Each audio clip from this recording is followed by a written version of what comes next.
Welcome to a video that is going to discuss the antigen-presenting cell and the steps of phagocytosis.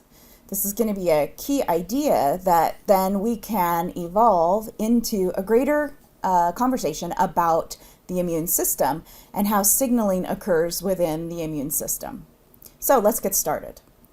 The first thing that we want to do is introduce the terminology and better understand what antigen-presenting cells are, or APC. APC stands for antigen-presenting cell. This is a cell that has a unique ability to digest a molecule and be able to take a component of the thing that it digested and present it on the surface cell to communicate with other cells.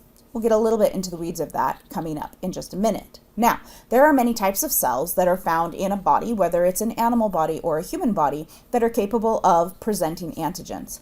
The most common one, the one most commonly talked about, is the macrophage. There are other examples of cells, like dendritic cells, across the body that will serve a similar function. Anything that is a phagocyte has the potential to be an antigen-presenting cell, but not all phagocytic cells are antigen-presenting cells. So what does an antigen-presenting cell do?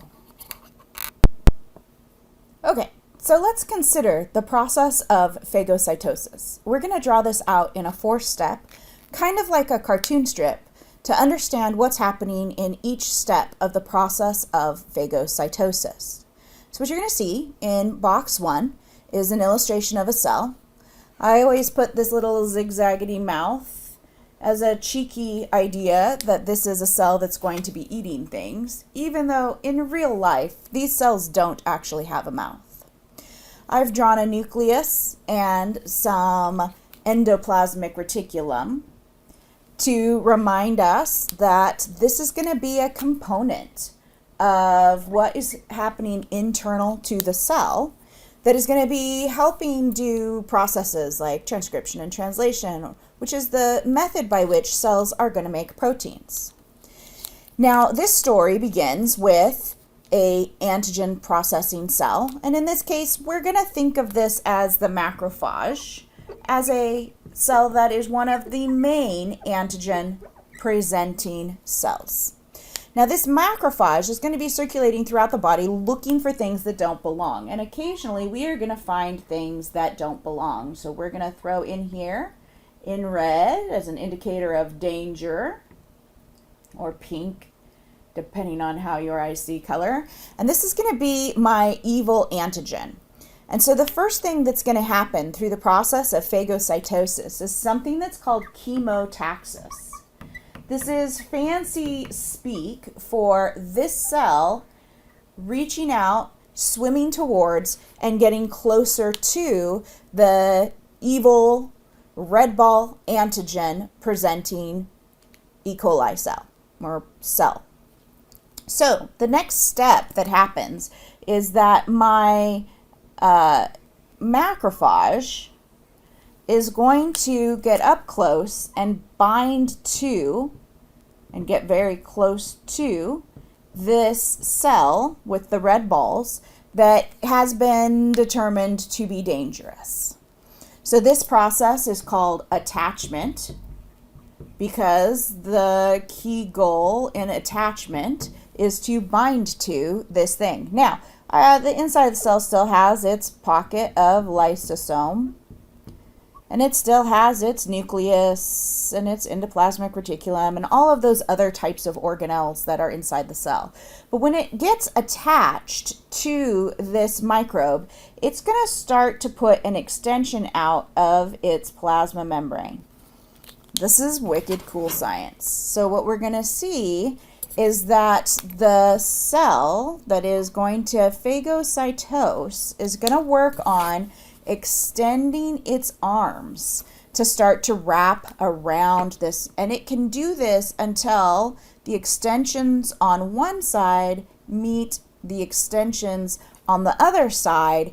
And now I have completely surrounded the cell that is believed to be foreign. Okay, so now as we move from here to here, we're gonna zoom, because now we have this completed ingestion. And so during the steps of ingestion, now my cell is going to complete this, where I have this pocket that has that foreign invader with the red ball antigens on it. Now the cell still has its nucleus, right? Still doing its daily operations, but we also have this vesicle of lysosome, and lysosome are the digestive enzymes. So ingestion is kind of illustrated between 2 and 3, right? In 2, the goal was to attach and get the cell close to the macrophage, and that's when we're going to start to see these arms of plasma membrane start to extend. And in full ingestion, now you can see that those arms have connected on the opposite sides, they've fused together, and now they've created a new vesicle. We've brought this cell to the inside, and we call this thing a phagosome. So some is the language that we use to describe pockets of things on the inside of a cell. So next phase is I got to do something. I have to deactivate that cell. So here we are again, drawing our macrophage.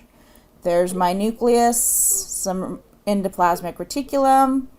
But now I have my phagosome and I have my lysosome, and I can bring those two together. So lysosome is going to fuse with phagosome. And so when these things fuse, right, we're going to see it kind of progress into something like this until we get one giant vesicle as the membranes start to connect. And what that's going to do is connect the phagosome. Forgot my E. It's going to connect my phagosome, which has the dangerous cell in it, and I'm going to connect it with the lysosome, which has a whole bunch of digestive enzymes in it. So all the way along here, we had digestive enzymes sitting around just waiting for the moment that they needed to be used. So time-wise, we fuse the phagosome to the lysosome, and very creative name now for what we call this fused phagosome and lysosome. This is known as the phagolysosome. And that phagolysosome is going to have mixed the digestive enzymes with the cell, and the digestive enzymes are going to break down the cell. So now instead of having the entire foreign red cell, I've just got little chunks of it that are remaining. This is a key and critical component to breaking down and helping a body remove foreign things from the spaces around the cell, the host body's cells, to be able to eliminate them. So we follow this process, this step-by-step of having macrophages as a form of a phagocyte, any phagocyte, looking for things that don't belong, like the pink to red ball antigen cell. They're going to attach to that foreign cell, reduce it, and bring it into the macrophage, into the phagocyte, and that's going to form a phagosome. So now we're into step 3. And then from the phagosome will now fuse with the digestive enzymes that were pre-made to create a phagolysosome, and that allows the digestive enzymes to break down this cell and to render it inactive, to make it somewhat harmless.